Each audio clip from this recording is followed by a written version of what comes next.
Hello everyone, this is Brooke, DeFi analyst from TID Research, and today I would like to talk about Euler Swap. So Euler Swap, like how it is described in the official doc, is a new DEX with a built-in supercharged by Euler's lending infrastructure and integrated with the Uniswap V4 hood architecture. So to better understand it, it's basically fork that borrows, or new DEX that borrows Uniswap V4's infrastructure, and that is built on top of the Euler Swap V2, one of the largest lending protocol. It's pretty easy to understand that it's more of a rehabilitation LP, where they help you to use the idle liquidity you supply to the lending protocol to LP, and therefore to generate additional income on your lending position, and also to make the market liquidity deeper for people perform swap, and that it's routed through the Euler Swap. So that's the whole idea.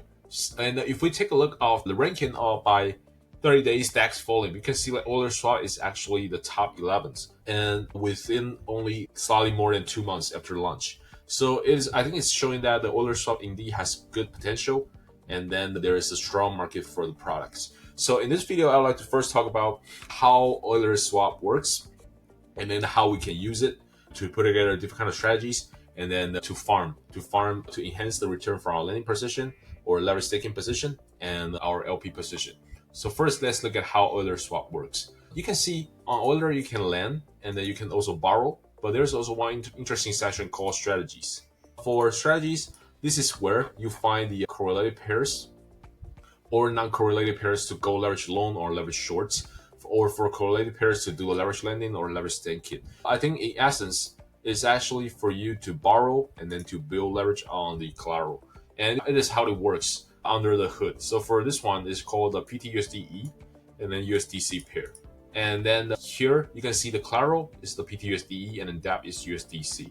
So how it works is that you want to open a position like this. You first need to supply USDC to the pool. And then, for example, you supply like 1K worth of the USDC, and then you want to set up a seven times leverage. So it means that the Euler will then borrow 6K additional USDC on your behalf through flash loan. And then right now in total you have 7K worth of the USDC. And then Euler will proceed to use the 7K worth of the USDC to swap them into the PTUSDE. And then put the PTSD as a collateral, and then borrow 6K worth of the USDC to repay the flash loan for you. So in total, at the end of the day, you will have 6K USDC borrowing and also 7K worth of the PTUSDE lended on Euler, and you're farming the spread of the yield in between. So that is where the max ROE is coming from. And that is how the strategies here work. But most of the people will focus only on ROE. So when they see like super high ROE, and then they'll see, oh, this very profitable trade. However, when you're doing the transaction, the trickiest part for this kind of transaction is actually the price impact and slippage for the swap info.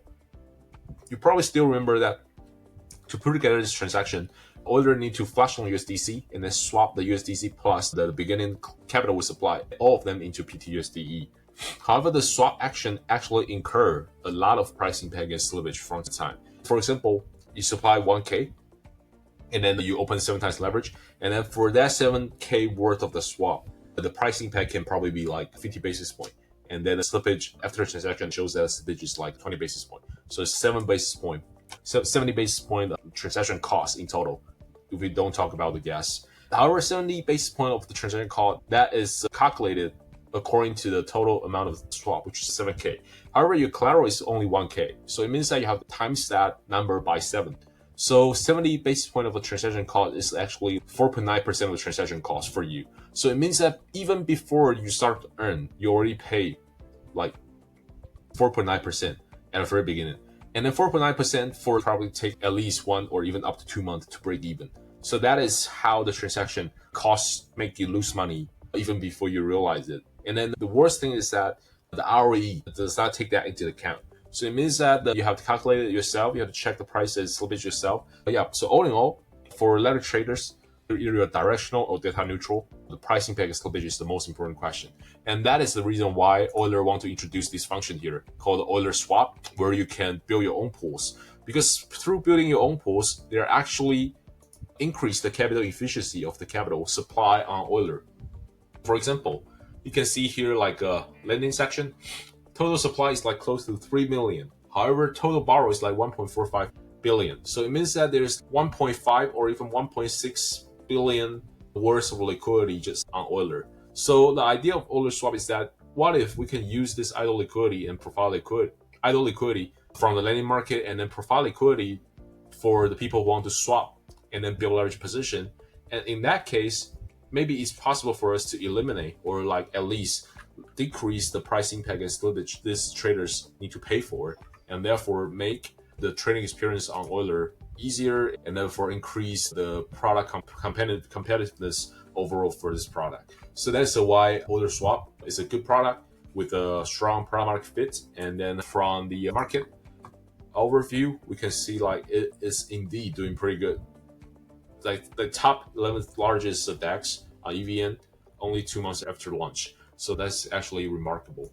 Right now, we want to talk about how this works and how you can use it. So when you go to a pool, you can see like there are so many liquidity pairs here. And then there's the base asset USDC and it's quote asset USDT. So if we click on this one, then we'll see, in addition to the LP position, there is actually also borrowing involved. And it's actually quite confusing because you can see there's LP position here. Out of all the 5 million total liquidity, some of them is in USDC, some of them is USDT. That is understandable. However, there's something confusing. For some reason, there's some borrowing position. And then it's understandable because you supply and then you're earning the supply APY, but you also want to supply. But most of the collateral is like sitting idle most of the time, and you want to supply liquidity to enhance from the LP fee. So that's understandable. However, how come there's also borrowing? And that has something to do with the function Euler introduced together with Euler Swap called just-in-time liquidity. And later we'll talk more about just-in-time liquidity. But the role of just-in-time liquidity is to increase the capital efficiency. So that allows you to tackle the swap that is like up to 15 times larger than your collateral size. So just imagine like, for example, you provide a liquidity like of USDT, like 1K. And then with the just-in-time liquidity, you can actually borrow from the borrowing market here to use the borrowing to trade against the traders and then to tackle the order size that's 15 times larger than your collateral size. So that's the reason why we have borrowing here, and later on we'll explain more about what is just-in-time liquidity. So first, let's go to the page where I can actually build the pool for Euler Swap. So you can see there are like different types of LP. There's ordinary LP, there's JIT liquidity LP, which is the just-in-time liquidity LP, and also leverage LP. So we can first look at the ordinary LP. Ordinary LP is pretty straightforward. There's no borrowing involved. You just choose the pair you want to provide liquidity, and then you just enter the amount of asset you want to provide liquidity with. And then in this case, you are not actually borrowing. So you just lend what you have and then use the lending to make some extra money. So here I have some USDT in this spot, and then I chose the float I would like to lend my money to. So I choose USDT, and I like the Euler yield USDC and USDT.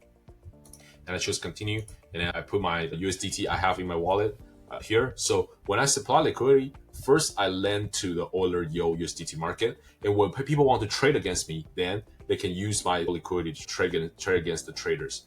And the reason why, even though I'm only supplying like one side of liquidity, but still I need to choose the other market I supply to, is because when people trade against me, for example, they want to sell the USDC against me, they will take away some of my USDT, and I'll also get some USDC in return. And the USDC I got will be supplying to this yield market, and then so on and so forth. So for example, when everyone is selling their USDC, it's likely that all of my liquidity here will be converted into the USDC, and then I'll have 0 USDT left in my position, and then I can keep on moving back and forth. People can keep on trading against me, and then I'll be earning the Euler yield APY and also the LP fee throughout all the time when I'm still in this LP position. On top of that, you can also choose how you like to adjust the concentration of your liquidity. So it's basically saying that how you like to spread your liquidity across different price range.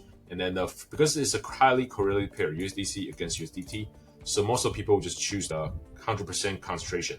It means that you allocate your liquidity basically around the current market price, and then you're betting that the current market price will not move significantly, and therefore your LP will always earn the LP fee whenever the price is staying at this current level or stay very close at the current level. And the x-axis here is the price impact, and the y-axis here is the liquidity. So it's basically saying that you can see when I move the dot on the chart, it's showing how what the swap amount will shift my LP position. So we first start the initial price. Initial price is which is where I'm at right now, and then right now the swap amount is 0. However, when it starts to move, it means that someone's selling the USDC to me for USDT. And then because my liquidity is highly concentrated, you can see the price impact is like 0%. And because the price impact is 0%, it also means that the price, the exchange rate, will not move. Yeah, because you can see there's a power of the high liquidity. However, I only supply 30K, like 33K probably. And then when my liquidity used up, it means that the pricing will start to increase all of a sudden. So this is where my liquidity got used up. So you can see the price suddenly become 100%. That is how the highly concentrated liquidity will look like when people swap against you. And you can shift it. And then if you shift like 0%, it means that you're basically spread your liquidity evenly across the whole price range. Whenever people swap, there will immediately be some price impact, but it'll be evenly across the whole curve until the price impact reach 100%.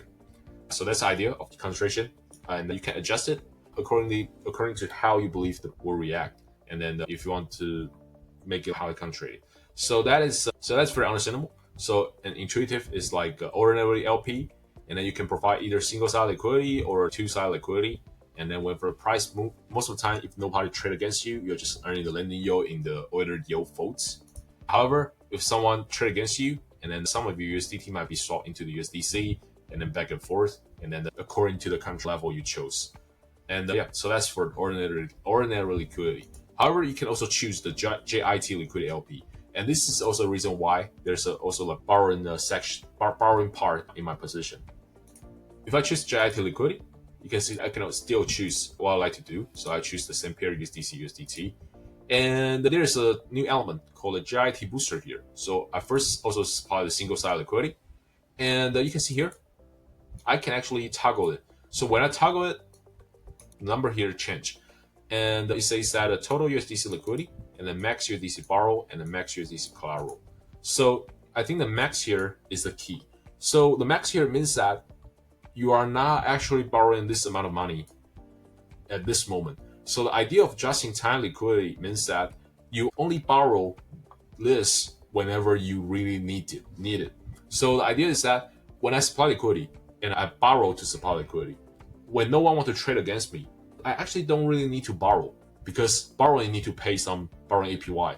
And if I borrow and like from now on, and then after 1 month, no one trade against me, I'm just paying 1 month worth of the borrowing cost for no reason.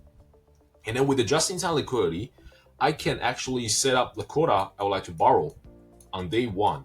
And then only if someone come here and say, oh, they want to sell their USDT for USDC against me, I need to borrow. And I can borrow up to 300K, like it shows up here, with the USDT as my collateral. So that's the idea of just-in-time liquidity. It not only enhances the capital efficiency, also enhance the return profile for me.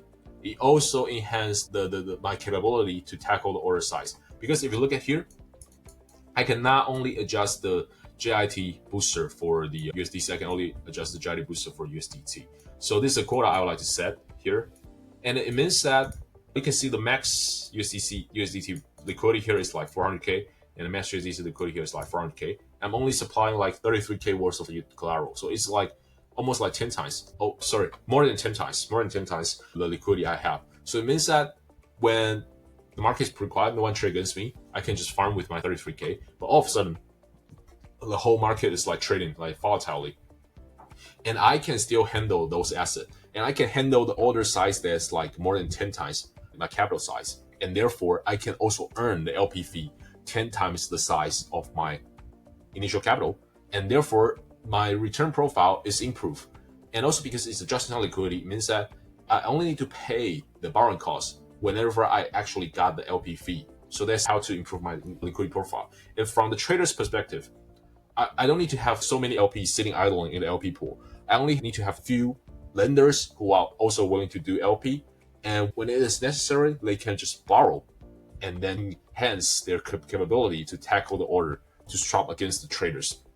So they also improve the liquidity profile for the leverage traders who want to build leverage position in the strategy sections. And the best part is that because they're borrowing from the borrow market here, they also increase the borrowing demand and also the return profile for those who don't want to LP, because all those lenders who would like to LP also borrowing, so their LP will also improve. So it's splitting, increase the capital efficiency, and then make everyone benefiting from it. For the lender who LP, their return improve, and for lenders who don't want to LP, their returns also improve. And for swappers who want to do leverage trades, they don't have to suffer the very nasty price impact because of this just-in-time liquidity. However, it does come with risk. For example, like right now, people like swap against you like with the 400k, and then you're left with, so it will look like this. So right now, I'm only borrowing like 400k of worth of the USDT, and then so in total, I can handle people selling 448k worth of USDC against me. And if that really happens, so someone comes and say, I want to sell this 448k worth of USDC to you, all of my portfolio will become like a 448k of USDC lending to Euler Yo, and then the 448k minus the 33k of the USDC borrowing. And if people no longer swap, I'm stuck with that position. And if the USDT Yo is higher, borrowing cost is higher than the USDT lending APY, I'm paying the negative ROE. And that actually happens if you take a look at some of the pairs here. See if I can find any. So probably, yeah, so probably this one. Yeah, so for this one, you can see their ROE is actually negative. It means that they are using the JIT liquidity, and then someone swapping in, so they borrow, and right now they are paying to borrow overall.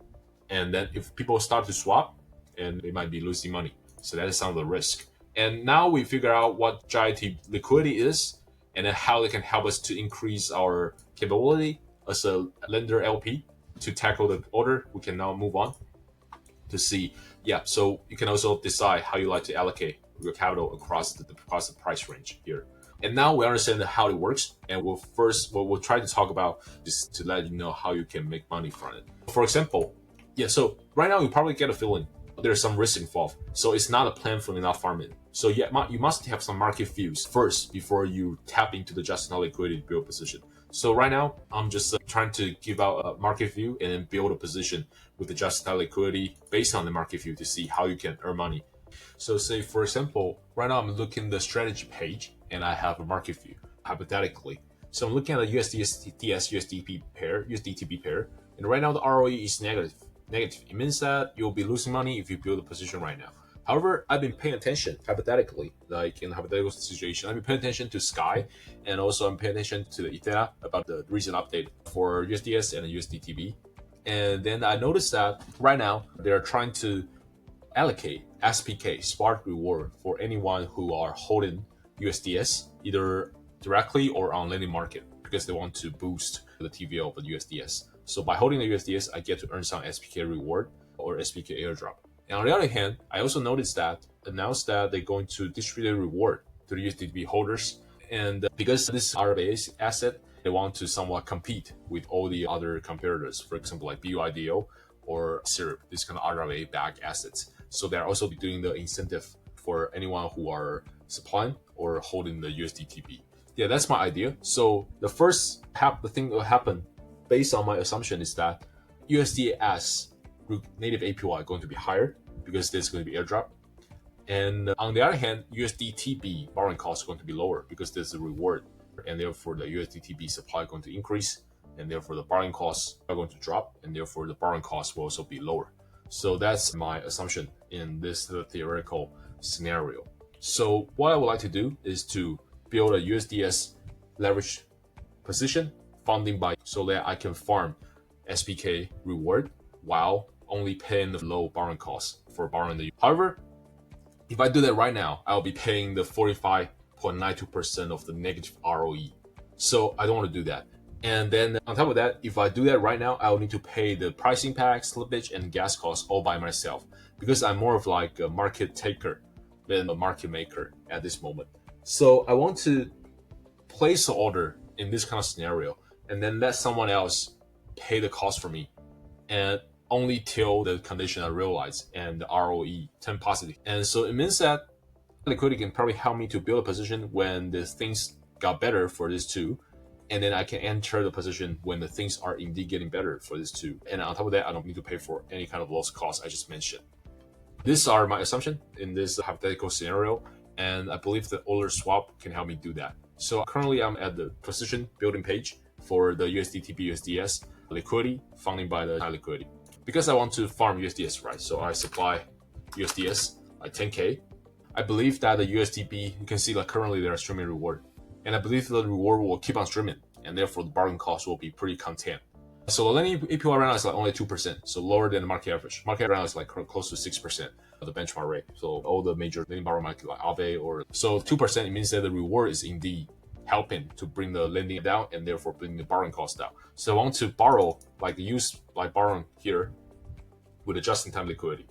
So you can see that just-in-time liquidity tell me that I can borrow up to more than 100K worth of the USDTB. So here's what's going to happen. I believe that the reward going to keep on streaming, and therefore the demand for USDTB going to keep flowing into the Euler. People want to hold USDTB. On top of that, people will want to leverage farm the USDTB. Because you take a look at the reward here, you can see that the supply price is like 6%. However, there's like other stablecoins on Euler, the borrowing cost is like 3 to 4%. Because there's like raw reward on top. So it means that people will also want to build leveraged loan on USDTB. And when they build leveraged loan, they will need to buy USDTB. So I'm borrowing USDTB here to sell. So they will trade through my pool and they will buy USDTB from me and from my borrowing. So it means that they will buy USDTB from me and then those will be swapped into USDS. Because USDS, the borrowing cost is actually pretty low because of this SPK reward, and then so people want to supply on the USDS. But SPK reward is not integrated with Euler, so it's not taken into account when calculating the APY. So APY borrowing cost on the for USDS on Euler going to be like really low, but that's not my concern. I only need to make sure that the first USDS lending APY higher than the 2% here, then my trade will be making money on Euler. On top of that, I also know that I'm going to get some SPK reward. So I also know that on top of the ROE here, I'm getting more, so that will be fine. But right now, people are buying the USDTB to build a leverage loan position on USDTB to fund the reward. And their trade are really through my pool. Because they're buying USDTB, I borrow a lot of USDTB just to sell to these people. And they're buying it, so I'm selling it. And all the USDTB I borrow will be converted into the USDS. If, for example, 100% of the USDTB swap, and I'll in total have 122K worth of the USDS. So the position at the very beginning is like 10K of the USDS and 112K of the USDTB borrowing. But if 100% of the USDTB swap and converted into USDS, my position will be turned into 122K of the USDS lending, and then the 112K of USDTB borrowing. So I'm farming the spread in between. My USDS, like say the native lending APY on like Euler is for example 4%, and then I see the USDB lending APY is 2%, so the borrowing cost can probably lower than 3%. So I'm farming the 2% of the spread in between for my 11 times leverage. So that's going to be 22 to 25% ROE already. And I also know that I'm going to get an SPK reward from that. So I can probably say my ROE at the end of the day is going to be like higher than 25%. So that is the whole logic of the trade. So that is the estimated income. But what is more important is that because I'm using the just-in-time liquidity, so it means that even though the ROE is negative here, but I don't need to build a position right now. I can wait till the things got better for both of these pairs, wait till the ROE turn positive, then the people will come to swap against me, and then my order got triggered, then my position is built automatically. So it's kind of like leaving an order on the market and wait for someone to take it. And this is the first benefit. The second benefit is that I don't need to pay for the price impact. I don't need to pay for the slippage. I also don't need to pay for the gas because someone come and trade against me. So they have to pay for the price impact and the gas. So I also saving the cost from there. So this is a benefit of how to realize your market view by using the Euler Swap to somewhat leave order in the market. And then that's someone to pay for your transaction. And then no need to jump in to pay the negative ROE at the very beginning just to move ahead of the market. So that is the idea of how you can use Euler Swap to realize your strategy.